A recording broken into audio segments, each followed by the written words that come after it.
IFM News. IFM News. IFM News. Lokal. Inpeteng tagtawan ti 74 alakay, asaan na akukwa, dagiti naala a drug para pernalya. Dahito ikat kalpasan iti naiwayat a drug Buybust operation iti barangay San Lorenzo iti ili ti Bangui. Segon iti sospek, nataengan isunan, iso saan nan nga agaramid pa iti aglako ti droga.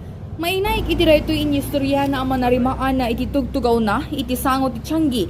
Idinto akilaat nga daim masdag ken kuana ken insigida da akinamag daytoy. Laklakayan ako, nagarami nakpela ti kasto. Under probation nagpay. Nagsubyag iti tala umayak karon nag community service na ron.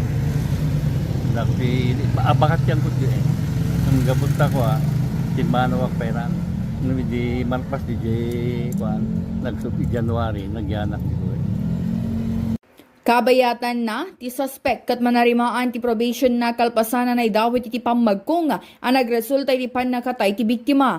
Inadmitira pa iti suspect amay sa daytoy a drug surrendery gapo iti panagusar na iti may parit a droga nga mainpaganatgat na asaan daytoy nga aglaklako ti droga. Para iti IFM News, Idol Bernadette Toledo, Tatak, IFM.